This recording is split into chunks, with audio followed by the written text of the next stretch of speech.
దేవుని పరిశుద్ధమైన ఘనమైన ఉన్నతమైన నామమునకు మహిమ ఘనత ప్రభావాలు కలుగునుగాక. ప్రభునందు మిక్కిలి ప్రియులారా, ఈ ఉదయకాల సమయంలో ప్రభు మనందరినీ ప్రేమించి దీవించి ఆశీర్వదించి మన జీవితంలో ఒక నూతన దినాన్ని మనకు అనుగ్రహించారు. గతించిన రాత్రంతా ఆయన తన రెక్కల చాటున గాయపడిన హస్తముల చాటున మనల్ని కాచి కాపాడి భద్రపరిచి ఉదయకాల సమయంలో అనుదిన జీవాహారము అనే యూట్యూబ్ ఛానల్ ద్వారా దేవుడు మనకిచ్చిన ఈ వాక్కును బట్టి నేను ప్రభువును స్తుతిస్తా ఉన్నాను. ఇటువంటి గొప్ప ధన్యకరమైన భాగ్యం ప్రియులారా ప్రభు మనకిచ్చారు. ఈ దినం ప్రభు మనల్ని ప్రేమించి మనకిచ్చిన వాగ్దానం జీవాహారం చదువుతా ఉన్నాను. యెషయా గ్రంథము 7వ అధ్యాయం 10వ వచనం చదువుకుని ఇది వాక్యాన్ని మనం సూచక క్రియ అనే ఒక సబ్జెక్ట్. ఇవాళ మన సబ్జెక్టు సూచన లేక సూచక క్రియ. యెహోవా ఇంకను ఆహాజునకు ఇలాగ సెలవిచ్చాను, నీ దేవుడైన యెహోవా వలన సూచన అడుగుము. అది పాతాళమంతా లోతైనను సరే, ఊర్ధ్వలోకమంతా ఎత్తైనను సరే, ఆహాజు నేను అడుగను, యెహోవాను శోధింపనని చెప్పగా అతడు ఇలాగూ చెప్పాను, దావీదు వంశస్థులారా వినుడి, మనుష్యులను విసిగించుట చాలునుకొని నా దేవుని కూడా విసిగింతురా. ప్రార్థన చేసుకుందాం. ప్రార్థన. ప్రేమగల తండ్రి, పరిశుద్ధుడైన మా ప్రభువా, మీ పరిశుద్ధ పాదాలకు వందనాలు. అనుదిన జీవాహారం అనే యూట్యూబ్ ఛానల్ ద్వారా నీ బిడ్డలు దేవుని యొక్క వాక్యాన్ని ప్రభువా, మీ ప్రేమగల వాక్కులను వినడానికి మీరు దీన సేవకుడిగా అటువంటి ప్రేరేపణ నాకు దైవజనులు షారూన్ గారికి మీరు ఇచ్చినందుకు వందనాలు. మా యొక్క చిన్న ప్రయత్నాన్ని తండ్రి మీరు ఆశీర్వదించండి. అప్పుల్లో నాటిను, నేను నీళ్లు పోసెను, వృద్ధి కలిగజేస్తున్న వాడు దేవుడే అని మీ వాక్కులు వాగ్దానాలు బట్టి వందనాలు. మేము చేస్తున్న ఈ చిన్న ప్రయత్నం తండ్రి ఫలింపచేయండి. ఆయన వాక్యాన్ని వింటున్న బిడ్డలకు ఆశీర్వాదకరంగా చేయండి. కుటుంబాలుగా అనేక మంది శ్రమలలో, శోధనలో, ఇబ్బందులు, ఇరుకుల్లో, ఎటూ తోచని పరిస్థితుల్లో తండ్రి మీ బిడ్డలు ఉంటుండగా మీరే ఒక అద్భుతమైన ఆశ్చర్యమైన కార్యం సూచక క్రియను చేసి వారి కుటుంబాల్ని నేనున్నాను అన్నట్లుగా తండ్రి మీరు నిరూపించుకునే గొప్ప దేవుడినందుకు వందనాలు. ఏదైనా వాక్యము ద్వారా తండ్రి బిడ్డలను ఆశ్రయించి దీవించండి. వాక్యము నీది, విత్తేవాడు నీ సేవకుడు. కేవలం నన్ను అద్దె మైకిలా మాత్రమే మీరు వాడుకోండి. ఏదైనా దేవుని మాకు దయచేయండి. యేసు నామములో ప్రార్థించి బ్రతిమలాడి వేడుకొనుచున్నాము తండ్రి, ఆమేన్. ప్రభునందు మిక్కిలి ప్రియులారా, ఈవేళ దేవుడు మనల్ని ప్రేమించి మనకిచ్చిన ఈ దివ్యమైన జీవము గల వాక్కులను బట్టి నేను ప్రభువును స్తుతిస్తా ఉన్నాను. ఆహాజునకు దేవుడు సెలవిస్తున్న మాట, నీ దేవుడని యెహోవా వలన ఒక సూచన అడుగురబ్బాయి అంటున్నాడు. ఒకవేళ నీకు నా మీద నమ్మకం లేకపోతే నువ్వు నన్ను ఒక సూచన అడుగు. అది ఎలాంటిదైనా సరే కావచ్చు. అది పాతాళమంతా పాతాళమంతా లోతైనా సరే, ఊర్ధ్వలోకమంతా ఎత్తైన సరే.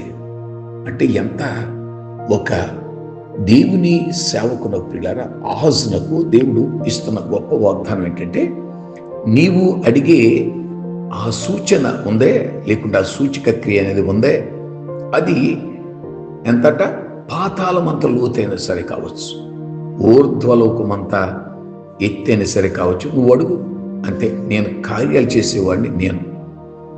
కనుక దేవుణ్ణి అడగమన్నప్పుడు ఆయన అద్భుతం. చూడండి, ఆహాజు ఎంత తెలివైన పిల్లలు. యెహోవాను శోధింపను. నిన్ను అడిగి నాయన నేను నిన్ను శోధించను. ఎందుకంటే వారు వేడుకొనక మునిపే, వారు అడిగక మునిపే, నాయన మాకేది కావాల్సి నీకు తెలుసు కాబట్టి నేను నిన్ను అడగను. మత్తయి సువార్త 6వ అధ్యాయంలో పిల్లారా, ఆకాశంలో పక్షులు చూడండి, అవి విత్తవు కోయవు, వాటి గరిసెలేదు, అయినను నీ పరలోకపు తండ్రి వాటిని పోషిస్తా ఉన్నాడు. అరే మీరు ఎంత గొప్పవాళ్ళు మీరు, కనుక మీరు అడుగక మునిపే, మీకు సూచక్రియలు అడగక మునిపే మీకు ఏది కావాలో నాకు తెలుసు. పిల్లారా, నారు పోసిన వాడు నీరు పోతాడట. అలాగా ఆయన ఈ భూలోకంలో అమ్మా నాన్న గర్భాన మనలను ఉద్భవింపచేసి జన్మింపచేసి మనకింత ఆశీర్వాదం ఇచ్చి మనల్ని దీవించే దేవుడు మనల్ని విడిచిపెడతాడా? అయితే మనము ఆయనను విడిచిపెట్టేస్తాం. ఎందుకంటే ఎందుకు విడిచిపెట్టేద్దామంటే పిల్లారా, ఇశ్రాయేలీయులు అంటున్నారు ఒకసారి ఒక మాట, ఇర్మియా గ్రంథము పిల్లారా ఒక మాట మనం చూసుకున్నట్లయితే, మేము మూర్ఖ స్వభావం గలవాడు. అది 18వ అధ్యాయంలో పిల్లారా 12వ వచనాన్ని నేను మీకు చదువుతున్నాను. ఇర్మియా గ్రంథంలో 18వ అధ్యాయం 12వ వచనం, అందుకు వారు నీ మాట నిష్ప్రయోజనం. దేవుడేమో మీ గొప్ప కార్యాలు చేస్తానరా, అది పాతాళమంత లోతైనా సరే ఊర్ధ్వలోకమంత ఎత్తైనా సరే నేను చేస్తాను. అయితే మీరు నా మాట వినండి అబ్బాయి. అందుకు వారు అంటున్నారు నీ మాట నిష్ప్రయోజనం, అక్కర్లే నీ మాట మాకు, మేము మా ఆలోచన చొప్పున నడుచుకుందుము, మేమందరము మా మూర్ఖ హృదయం చొప్పున ప్రవర్తించదు అని అంటారట. వీళ్ళారా ఆలోచించేద్దాం. దేవుడు అంటున్న మాట, నైనా నువ్వు అడుగు, నేను అయ్యా నిన్ను అడిగి నేను నిన్ను శోధించను, ఎందుకంటే నాకు ఏది కావాలో అది నువ్వు అనుగ్రహిస్తా ఉన్నావు. పరలోక ప్రార్థన మనం చేస్తాం పిల్లారా, పరలోకమందున మా తండ్రి నీ నామం పరిశుద్ధపరచబడగాక. ఆయన నామాన్ని ఎప్పుడైతే మనం పరిశుద్ధపరుస్తామో మా అనుదిన ఆహారం నేడు మాకు దయచేయండి. 34వ కీర్తనలో మొదటి వచనంలో అద్భుతమైన మాట, నేనెల్లప్పుడూ యెహోవాను సన్నతించెదను, నిత్యము ఆయన కీర్తి నా నోట నుండును. యెహోవాను బట్టి నేను అతిశయిస్తామన్నాడు. అది పిల్లారా, మనకు అతిశయం ఏంటంటే ఈవేళ మన దేవుణ్ణి మన ప్రభువుగా అంగీకరించి ఆయన ప్రేమలో మనం సాగిపోతున్నాం కాబట్టి మనకి అతిశయం. కనుక నేను యెహోవాను శోధింపను, ఎందుకంటే నాకేం కావాలో ఆయనకు తెలిసినప్పుడు నేను ఆయన ఎందుకు శోధించాలి, ఆయన ఎందుకు పరిశోధించాలి, ఎందుకు సూచక్రియలు అడగాలి? నేను అడుగునన్నాడు. పిల్లారా, దావీదు వంశస్థురాల వినుడి, మనుష్యులను విసుకుంటూ చాలుదనుకుని నా దేవుని కూడా విసుకెత్తరా. ఎందుకంటే మేము మూర్ఖ స్వభావం గలవారు, అలుపుకుంటున్నారు పిల్లారా. మేము మాకు ఏదైతే ఆలోచన ఉందో అదే మేము చేస్తాం, నీవు చెప్పిన మాట మాత్రం మేము వినం అని కరాఖండితంగా వాళ్ళు చెప్తా ఉన్నారు. కనుక ఈవేళ ప్రభువు పిల్లారా అద్భుతాల ద్వారా, సూచక్రియల ద్వారా, మహత్కార్యాల ద్వారా ఈవేళ లక్షల కోట్ల కొలిది దేవుని బిడ్డలను రక్షింపడ్డగల కారణం ఆయన చేసిన అద్భుతాలు. ఒకసారి గిద్యోని పిల్లర మనం జ్ఞాపకం చేసుకుంటే, గిద్యోను పిల్లర ఒక అద్భుతమైన కార్యం ప్రభువు చేస్తే చూడాలని వాడు ఆశపడ్డాడని. ఏం జరిగింది అంటే, న్యాయాధిపతులు పరిపాలన చేస్తున్న కాలంలో ఇశ్రాయేలీయుల పిల్లర చాలా శ్రమలు పడ్డారు. ఈ న్యాయాధిపతుల కాలంలో పిల్లర ఇశ్రాయేలీయులు చాలా శ్రమ పడ్డారు. 6వ అధ్యాయం న్యాయాధిపతులు మొదట 1-2 వచనాలు మనం చూసుకున్నట్లయితే, ఇశ్రాయేలీయులు యెహోవా దృష్టికి దోషులైనందున ఏం చేశారు? దేవుడు ఏం చెప్పాడు? అవే మేము నీ మాట నిష్ప్రయోజనం, మాకు అక్కర్లేదు నీ సూచక్రియలు, మేము మా మూర్ఖ స్వభావాన్ని బట్టి మేము నడుచుకుంటాం. ఎప్పుడైతే ఆ విధంగా పిల్లరా గర్వించి దేవునికి వ్యతిరేకంగా వారి యొక్క ప్రవర్తన, వారి ఆలోచన, వారి నడత, వారి చూపులు ఉన్నాయో దేవునికి కోపం వచ్చిందంట. ఇక్కడ రాస్తున్న మాట ఏంటంటే, యెహోవా దృష్టికి దోషులైనందున 7 ఏండ్లు. చూడండి పిల్లారా, యెహోవా 7 ఏండ్లు వారిని మిద్యానీయులకు అప్పగించారు. మిద్యానీయుల చెయ్యి ఇశ్రాయేలుల మీద హెచ్చాయని గనుక వారు మిద్యానీయుల ఎదుట నిలువలేక కొండలోనున్న వాగులను, గుహలను, దుర్గములను తమకు సిద్ధపరచుకున్నారు. ఈ మిద్యానీయులు ఎంత భయంకరులు అంటే పిల్లారా, వారు కనుక ఏ దేశం మీద కన్నా దండెత్తారంటే ఆ దేశాన్ని సర్వనాశనం చేసేస్తారు. అయితే ఇశ్రాయేలు విత్తనం విత్తిన తరువాత మిద్యానీయులు అమాలేకులను, తూర్పు నుండి వారును తమ పశువులను, గుడారములను తీసుకుని మిడతల దండంత విస్తారంగా వారి మీదకి వచ్చి వారి ఎదుట దిగి గాజాకు పోవునంత దూరము భూమి పంటను పాడు చేసేశారు. గొర్రెలను, ఎద్దులను కానీ, గాడిదను కానీ, జీవసాధనమైన మరి దేన్ని ఇశ్రాయేలులకు ఉండకుండా పిల్లరా వారు ఒంటెలను లెక్క లేకుండాను దేశంలో పాడు చేయటకు వారు వచ్చారు. ఎందుకు? దేవుని మీద వీరు విరోధంగా ఆలోచన చేశారు. మేము మా మూర్ఖ స్వభావాలు మేము నడుచుకుంటాం, నీ సూచికలు మాకు కలిగి దేవుడు అంటున్నాడు. పిల్లారా, అరే బాబు, అది పాతాళమంత లోతైనా ఊర్ధ్వలోకమంత ఎత్తైనా నిన్ను అడగండి, మీరు అడగండి, ఒక సూచిక్రియలు చేస్తాను అని ప్రభువు చెబుతూ ఉంటే అబే మాకు అక్కర్లేదు, మేము మా మూర్ఖ స్వభావం చెప్పి నడుచుకుంటాం. ఇలాగా పిల్లారా, ఇంత భయంకరంగా ఇశ్రాయేలు తన సొత్తు వాళ్ళు చేశారు. ఎక్కడెక్కడికో కొండల్లో కంట, వాగుల్లో కంట, గుహల్లో కంట ప్రాణాన్ని రక్షించుకోవటం కోసం పిల్లరా ఈ శత్రువులకి 7 ఏండ్లు దేవుడు వారిని శత్రులుగా అప్పగించారు. అయితే మనకి ఇక్కడ దేవుడు, మన దేవుడు కరుణ గల దేవుడు. యెహోవా నీవు 130 కీర్తన ప్రతిసారి మీకు చెప్తాను, 3వ వచనం గుర్తుంచుకోండి. యెహోవా నీవు దోషములను కనిపెట్టి చూచిన ఎడల ప్రభువా ఎవడు నిలవగలడు? అయినను జనులు నీ యందు భయభక్తి నిలిపినట్లు నీ యొద్ద క్షమాపణ.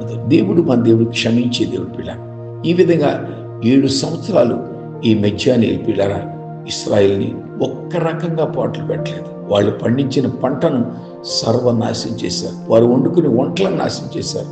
అలాగా ఆకలి దప్పులతో వారంట కొండల్లోనూ, లోయల్లోనూ, వాగుల్లోనూ, గుహల్లోనూ దాచుకుంటున్నారు ప్రాణాన్ని. అలాంటి టైంలో యెహోవా దూత వచ్చి, దేవునికి స్తోత్రం కలిగిన గాక, ఐగుప్తు దాసత్వంలో ఇశ్రాయేలు 430 సంవత్సరాలు ఉన్నప్పుడు పిల్లారా వారు కూడా నిట్టూర్పులు విడిచారంట. మేము మా బిడ్డలు వారంతా కూడా ఈ విధంగానే నాయన ఇన్ని శ్రమలు పడుతూ నిట్టూర్పులు విడుస్తూ ప్రాణాలు విడిచిపెడతా ఉన్నారు. మమ్మలను కరుణించవా, మమ్మలను క్షమించవా, మాపై దయ చూపించవా అని దేవాదేవుడిని యెహోవా పిల్లారా మొరపెట్టినప్పుడు దేవుడు అనుకూల సమయంలో వారి మొర ఆలకించాడు. అదేవిధంగా ఈ న్యాయాధిపతులు ఐగుప్తు నుండి ఇశ్రాయేలు దేశం వచ్చిన ఇశ్రాయేలు పిల్లారా దేవునికి విరోధంగా పాపం చేసినప్పుడు, దేవునికి విరోధంగా పొరపాటు చేసినప్పుడు దేవుడు మిద్యానీయులుగా అప్పగించాడు. ఈ న్యాయాధిపతుల కాలంలో జరిగిన ఈ సంగతినే ఇది సూచక క్రియ అని ఒక సబ్జెక్ట్ ఈవేళ మనకు ప్రభు ఇచ్చారు కాబట్టి దాని నిమిత్తమే మనం మాట్లాడుకుందాం. 11వ వచనంలో యెహోవా దూత వచ్చి అబీయెజ్రీయుడైన యోవాషునకు కలిగిన ఒఫ్రాలోని మస్తకి వృక్షము క్రింద కూర్చుండెను. యవాసు కుమారుడైన గిద్యోను మిద్యానీయులకు మరుగైండినట్లు. చూడండి, ఎంత వారు పండించుకున్న పంటను ఎంత దొంగసాటుని వాళ్ళు పిల్లగా కూర్చుకోవాల్సి వస్తా ఉంది. అలాంటి భయంకరమైన పరిస్థితిలో దేవాతి దేవుడిని యెహోవా తన బిడ్డలను కరుణించి తన దూతను పంపించాడు. దూత పిల్లగా మస్తకి వృక్షం కింద కూర్చున్నాడు. గిద్యోను మిద్యానీయులకు మరుగైనట్లు గానుగ చాటున గోధుమలను జాగ్రత్తగా పాపం భయపడి దుల్లగొట్టుకుంటుండగా యెహోవా దూత తనకి కనబడి, దేవునికి స్తోత్రం కలిగిన గాక. కొన్నిసార్లు పిల్లరా మనలో ఉన్న ప్రభావం, మనలో ఉన్న శక్తి మనకు తెలియదు. అందుకే పత్రిక పాటలో అపోస్తలుడైన పౌలు అంటాడు, నన్ను బలపరచువు అని యందు నేను సమస్తము చేయగలను. సాధారణంగా టాలెంట్ అంటే తలాంతు అనేది ప్రతి ఒక్కరికి ఉంటుంది. ఆ తలాంతును బయటికి తీసి ప్రజల్లో చూపిస్తాడే వాడు గొప్పవాడు. ఇలా దైవ సేవకులు పిడారా అసలేం చదువుకోని వాళ్ళు చాలా మంది ఉన్నారు. బాగా డిగ్రీలు పెద్ద చదివిన వాళ్ళు బహు తక్కువ పిల్లలు. అయితే దేవుడు ఎలాంటి వారిని ఏర్పాటు చేసుకున్నాడంటే పత్రిక పాటలు అంటాడు, జ్ఞానవంతులను బలహీనపరచడానికి దేవుడు వీరుల్ని ఏర్పాటు చేసుకున్నాడంట. వీళ్ళ పిల్లరా గతలంకలో ఒక ఆయన ఉంటాడు, ఆయన దూల కోసుకుంటాడు, పశువులు కాపరి. ఆయన ద్వారా దేవుడు ఎంత అద్భుతాలు చేస్తాడో తెలుసా? మామూలు అద్భుతాలు కాదు. కనుక దేవుడు మేము జ్ఞానవంతులు అండి, మా జ్ఞానం గొప్పది అన్న మహామహామహులను ఆయనంట సిగ్గుపరచడానికి దేవుడు లోకంలో జ్ఞానం లేని వారిని ఏర్పరచుకున్నాడు. గొప్ప వారిని సిగ్గుపరచడానికి, బలవంతులను సిగ్గుపరచడానికి దేవుడు బలహీనమైన వారిని ఏర్పరచుకున్నాడు తన పనికి. పిల్లారా, కనుక ఎంత గొప్ప దేవుడు మన దేవుడు. లేకుంటే ఈ గొప్పోళ్ళు ధనవంతులంతా కూడా ఇది మాదే అందరండి. అవును, కనుక దేవుని యొక్క ఉన్నతమైన పరిచయం కొనసాగించడానికి నీకు పెద్ద డిగ్రీలు అక్కర్లేదు, నీకు డిగ్రీలు అక్కర్లేదు. ఈవేళ బైబిల్ సరిగా చదవలేనోళ్ళు పిల్లలు, బైబిల్ బాగా చదవలేనోళ్ళు దేవుడు వారికి ఎంత కృపనిచ్చాడంటే నిజంగానే వాక్య పరిచయం చేస్తున్నప్పుడు నిజంగా ఆశ్చర్యమే కలుగుతాం మనకు. కనుక మన దేవుడు పక్షపాతం లేని దేవుడు. పని ఆయన అప్పగించాడంటే నమ్మకంగా చేసే కృప ప్రభువే మనకు అప్పగిస్తాడు. కనుక మనం ఏదో జ్ఞానవంతులం, మాకే తెలుసు, ఇంకెవరికి తెలియదు అని మాత్రం ఎప్పుడు కూడా మనకోకూడదు. ఎందుకంటే దేవుడు తలాంతులు పిల్లారా, టాలెంట్ అనేది ఒక్కొక్క టాలెంట్ ఇస్తాడు. దేవదూత గిజ్జోన్లో ఉన్న టాలెంట్ గిజ్జోన్కు తెలియదు. కనుక దేవుని దూతను ప్రభు పంపించి వారు గాను చాటున ప్రజలు భయపడుతూ శత్రువులకు భయపడుతూ వారు జీవిస్తూ ఉన్నారు. కనుక అందులో ఒక ఆయన ఉన్నాడు, గిజ్జోన్. ఆయన అంటున్న దూత చెప్తున్న అద్భుతమైన మాట చూసారా, యెహోవా దూత అతనికి కనబడి పరాక్రమము గల బలాఢ్యుడా అని. తనలో ఉన్న పరాక్రమ కానీ బలము కానీ తనకు తెలియదు. అయితే తనలో ఏమి అలుముకుందంటే శత్రువుల యొక్క భయము తన హృదయంలో చోటు చేసుకుంది. కానీ అతడు బలాఢ్యుడు, పరాక్రమ గలవాడు పిల్ల. అది దేవునికి తెలుసు. ఎందుకంటే నీ తల్లి గర్భంలో నిన్ను రూపించగమునుపే నేను నిన్ను ఎరిగి ఉన్నాను. యెహోవా నీకు తోడై ఉన్నాడని అతనితో అనగా దేవునికి స్తోత్రం కలిగి. అపోస్తలుడైన పౌలు ప్రియులారా సౌలుగా ఉన్నప్పుడు సంఘాన్ని హింసించాడు. కానీ ఎప్పుడైతే దేవుడు తనకు ప్రత్యక్షమై తనతో మాట్లాడాడో ప్రియులారా, ఆయనకి దేవుడు ప్రతిసారి జైల్లో వేసినప్పుడు, ఇబ్బందులు ఉన్నప్పుడు, ఇరుకుల్లో ఉన్నప్పుడు దేవుడు నీకు తోడుగా, నేను నీకు తోడుగా ఉన్నాను, మాట్లాడు, ఎవరితోటైనా మాట, ఎంత మొనగాడితోటైనా మాట్లాడని గొప్ప ధైర్యాన్ని ఇచ్చేవాడు దేవుడు. కనుక ఈ గిజ్జోన్లో ఉన్న బలహీనత ఏమిటంటే భయము, అంటే శత్రువుల భయం. కానీ తనలో ఉన్న పరాక్రమం దేవునికి తెలుసు, తనలో ఉన్న బలం దేవునికి తెలుసు. కనుక యెహోవా నీకు తోడే ఉన్నాడని అతనితో అనగా, యోసేపును పిల్లరా గోతిలో వేసినప్పుడు యెహోవా అతనికి తోడుగా ఉన్నాడు. ఆయనకి అమ్మి వేసినప్పుడు పిల్లారా, అది ఐగుప్తు దేశంలో విద్యాన్ని మళ్ళీ తీసుకెళ్లి అమ్మి వేసినప్పుడు దేవుడు వారికి తోడుగా ఉన్నాడు.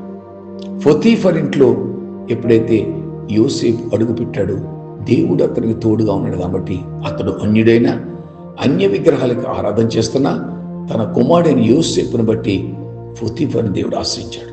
అక్కడి నుంచి పాపానికి దూరంగా ఉండటం వలన జైల్లో వేశారు. జైలు అధికారికి తన మనసు మార్చాడు. జైల్లో కూడా దేవుడు తోడుగా ఉన్నాడు. పిల్లారా, మనకి దేవుడు తోడుగా ఉన్నాడన్న సంగతి మనం మర్చిపోతాం. లోకాశలో పడి లోకంలో ఉన్న వారి దగ్గరికి మనం పరుగులు పెడతాం మనకి ఏదైనా అవసరం వచ్చినప్పుడు. కానీ దేవుడు ఈవేళ నీకు ఒక సూచక క్రియ చూపించబోతా ఉన్నాడు. నిజంగా దేవుడిచ్చిన గొప్ప భాగ్యం మనకిది. కనుక అంటాడు యెహోవా నీకు తోడై ఉన్నాడని అతనితో అనగా, అప్పుడు గిజ్జోను అంటున్నాడు, చిత్తము నా ఎల్లువాడ, యెహోవా మాకు తోడై ఉండి నేడలా ఇదంతయు మాకెలా సంభవించను? ఎందుకంటే మాకు ఈ పాటలు నిజమే. దూత అమ్మా నీ చెప్తున్న మాట అయ్యా మంచిదే, కానీ మాకేంటి శ్రమలు? మేము పండించుకున్న పంట తినటానికి లేదు, మేము దొంగసాట్లు ఏదో కూర్చుకుందామని తినటానికి లేదు, ఇలాంటి శ్రమలు మాకేంటని అన్నప్పుడు యెహోవా ఐగుప్తులో నుండి మమ్మల్ని రప్పించని చెప్పుచు మా పితరులు మాకు వివరించిన ఆయన అద్భుత కార్యములన్నీ ఏమైనంటే మీరే చెడగొట్టుకున్నారు. అట్లా యెహోవా మమ్మను విడిచిపెట్టి మిద్యానీయుల చేతికి మమ్మను అప్పగించిన అతనితో చెప్పాను. పిల్లారా, మన కార్యాలను బట్టి, మన పనులను బట్టి దేవుడు మనకి కొంచెం ముఖాన్ని చాటు చేసుకుంటాడంటే, అంతే, ముఖాన్ని చాటు చేసుకుంటాడు పిల్లారా. అప్పుడు ఆయన అంటున్నాడు, నిజమే నాలో బలం ఉంది, నాలో ఉన్నాయంటే నేను నీకు తోడై ఉండి అందును కనుక నీవు ఒకే మనుషుని హతము చేసినట్లు మిద్యానీయులను నీవు హతము చేయదు. బాలుడైన దావీదు పిల్లాడు, 12 సంవత్సరాల వయసు. అది ఎక్కడ గొలియాతు, ఎక్కడ దావీదు. కనుక విజయం అనేది పిల్లారా, బలము అనేది, సూచన అనేది మన దేవుడే. ఆయన దేవుణ్ణే అడుగుతున్నాడు సూచక క్రియ. అయితే సరే, ఓకే, నీవు నన్ను ఇశ్రాయేలు మీద విజయాన్ని ఇవ్వటానికి నన్ను ఏర్పరచుకున్నావు, నాకు తెలుసు. కానీ ఆ వచనాలన్నీ మీరు చదువుకుంటే అద్భుతంగా ఉంటాయి. కానీ మనకి 36 వచ్చి చదువుకుందాం. అప్పుడు గిజ్జోను నీవు సెలవిచ్చినట్లు నా చేత ఇశ్రాయేలు రక్షకును ఉద్దేశించిన యెడల. సంసోను కాలంలో కూడా పిల్లారా, సంసోను పుట్టక ముందు మనోహ దంపతులకి దేవదూత వచ్చి, నాయనమ్మ నీ గర్భాన ఒక బిడ్డ పుడతాడు, అతడు నాజీరు చేయబడ్డాడు, ఇశ్రాయేలు తన శ్రమలో నుంచి రక్షించడానికి. అనేక సార్లు ఇశ్రాయేలు తొలగిపోయేవారు పిల్లారు. అయినా కరుణగల దేవుడు, కృపగల దేవుడు వారిని క్షమించి తిరిగి మరలా అదే ఆధిక్యత వారికి ఇచ్చేవారు. చుట్టూ 7 దేశాలు ఉన్నాయి ఇశ్రాయేలు, శత్రు దేశాలు. పిల్లారా, ఎంతమంది అండి చూచిన విజయము ఇశ్రాయేలుదే, యుద్ధము యెహోవాదే. కనుక నీ పక్షంగా ఉన్న ఆ ప్రభువు నీకు తెలియదు, ఆయన శక్తి నీకు తెలియక కొన్నిసార్లు నువ్వు ఇరుకుని పడి ఇబ్బందులు పడి నలిగిపోతూ ఉన్నావేమో. ఈ ఉదయం ప్రభువు నీకు ఇస్తున్న అద్భుతమైన వాగ్దానం, గిద్యోనుతో చెప్తున్న మాట, యెహోవా నీకు తోడుగా. సరే, తోడుగా ఉంటే మంచిదే. చివరికి వచ్చేద్దాం, టైం అయిపోయింది. పిల్లారా, అప్పుడు ఆయన అంటున్న మాట ఏంటి? అప్పుడు గిద్యోను, నీవు సెలవిచ్చినట్టు నా చేత ఇశ్రాయేలు రక్షకుని ఉద్దేశించిన యెడల నేను కళ్ళమున గుర్రుబొచ్చు ఉంచిన తరువాత నేల ఎంతయు ఆరి ఉండగా ఆ గుర్రుబొచ్చు మీద మాత్రమే మంచు పడినట్లుగా చేస్తే అప్పుడు నాకు నమ్మకం కలుగుతుంది. ఓకే, నీవు నిజంగానే నన్ను ఇశ్రాయేలు మీద ఈ మా శత్రువైన మిద్యానీ మీద విజయం ఇస్తానన్న దానికి నాకు ఒక సూచక క్రియ చూపించు ఆయన అడుగుతున్నాడు. పిల్లలు, ఆయన అడుగుతున్న మాట ఏంటంటే, బొచ్చు ఉన్నది, గుర్రు బొచ్చు పెడతాను నేను కళ్ళంలో. గుర్రు బొచ్చు వచ్చిన తర్వాత ఆరిన నేలంతయు ఏమంటాడు, నేలంతా ఆరి ఉండగా, నేలంతా ఎలా ఉండాలి? ఎండిపోయి ఉండాలి. కేవలము గొర్రెబొచ్చు మాత్రమే మంచు పడాలి. ఒకవేళ అలాగైతే నీవు సెలవిచ్చినట్టు ఇశ్రాయేలుకు ఓకే, నేను నా ద్వారా గొప్ప మేలు చేస్తానని నేను అనుకుంటాను, నేను నమ్ముతానని ఒక సూచక క్రియను అడిగాడు పిల్లలు. అప్పుడు దేవుడు చెప్తున్నాడు, నిశ్చయించుకుందని దేవునితోనను అలాగున జరిగేను, దేవునికి స్తోత్రం కలిగిన కాక. గుర్రెబొచ్చు పెట్టాడండి, నెలంతా ఆరిపోయింది. కానీ గుర్రెబొచ్చు మాత్రమే పొద్దుట లేచి ఆ బొచ్చును విడిచి నీళ్లతో పాత్ర నిండి వరకు బొచ్చు నిండా నుండి నీళ్లు పిండాడు. అబ్బబ్బా, మా దేవుడు గొప్ప దేవుడు. ఎస్, నేను చేసిన ప్రార్థన ఆలకించాడు. ఇది కళ నిజమన్నట్లుగా నా ప్రభువు నా పట్ల గొప్ప కార్యం చేసేది. పిల్లరా, గిద్యోను యొక్క సంబరం మామూలుగా లేదన్నది. మరలా తనలో ఒక డౌట్ వచ్చేసింది, అబ్బాయి అలా కాదు, అప్పుడు గిద్యోను నీ కోపం నా మీద ఉండనీయకము, ఇంకొక మారు మాత్రమే. చూడండి, దేవుడికే పరీక్ష పెడతాడండి. దేవుడే సూచక్రియలు చేస్తే ఈయన దేవునికే పరీక్షిస్తా ఉన్నాడు. నువ్వు ఒక సూచక్రియ చెయ్యి, నీ కోపము నా మీద ఉండనీకు, ఇంకొక మారు మాత్రమే బొచ్చు చేత శోధింప సెలవిమ్ము. దేవుడు అబ్రాహాముని శోధించాడు, పరిశోధించాడు. ఈయన గిద్యోను దేవుడు శోధిస్తా ఉన్నాడండి. నేల అంతటి మీద మంచు పడి ఉండగా ఆ బొచ్చు మాత్రమే, ఆ గొర్రె బొచ్చు మాత్రం ఎలా ఉండాలి? ఎండిపోయినట్టుగా పొడిగా ఉండాలి. దేవునితో అన్నప్పుడు ఆ రాత్రి దేవుడు అలాగున చేసెను, దేవునికి స్తోత్రం కలిగిన కాక. ప్రియులారా, అంతటా మీద నేలంతటి మీద మంచు పడి ఉన్నను, ఆ బొచ్చు మాత్రమే పొడిగా ఉన్నది, ఎండిపోయింది. పిల్లలు, గిద్యోనుకి పట్ల దేవుడు చేసిన ఈ అద్భుతం మామూలు అద్భుతం కాదు. ఇది చిన్నగా మనం ఆలోచించే అద్భుతం కాదు. 2 సార్లు పీడారు. కనుక దేవుడు చేసే సూచక క్రియలు, అద్భుత కార్యాలు, ఆయన అన్న మాట ఏంటంటే, ఈవేళ మనకిచ్చిన గొప్ప వాగ్దానం ఏంటంటే పిల్లారా, అది అన్నాడు, నీ దేవుడే నీకు వలన. యెషయా గ్రంథం 7:10 మళ్ళీ చదువు. ఈవేళ మన పాఠం పిల్లారా, నీ దేవుడే నీకు వలన సూచన అడుగుము, అది పాతాళమంత లోతైనడు. పిల్లారా, అడుగుడి మీకు ఇస్తాను, తట్టుడి మీకు తెస్తాను, వెతుకుడి మీకు దొరుకుతాను. అడిగేటప్పుడు అంటే పిల్లారా, మన పాపం, మన ఏంటంటే మన ఏమంటాం వల్ల మన స్వార్థం. చాలామంది అడుగుతారు పిల్లారా, నాకు అది, నాకు ఇది, నాకు అది, నీకు ఇది అని రకరకాలు అడుగుతారు. కనుక ప్రభు చెప్పిన అద్భుతమైన మాట ఏంటంటే, మీరు అడిగితే మంచిదే అబ్బాయి, కానీ మీరు అడిగే విధానంలో కాదు అది. అదే కదా 4వ అధ్యాయం యాకోబు పత్రిక చివరి వచనం చదువుకొని ముగించుకుందాం. 3వ వచనం, మీరడిగినను మీ భోగముల నిమిత్తం వినియోగించుటకై దురుద్దేశంతో అడుగుదురు గనుక మీకేమీ దొరకట్లేదు. గిద్యోనులో దురుద్దేశం లేదు కాబట్టి. ఎంతమంది లేరు ఇశ్రాయేలీయులు?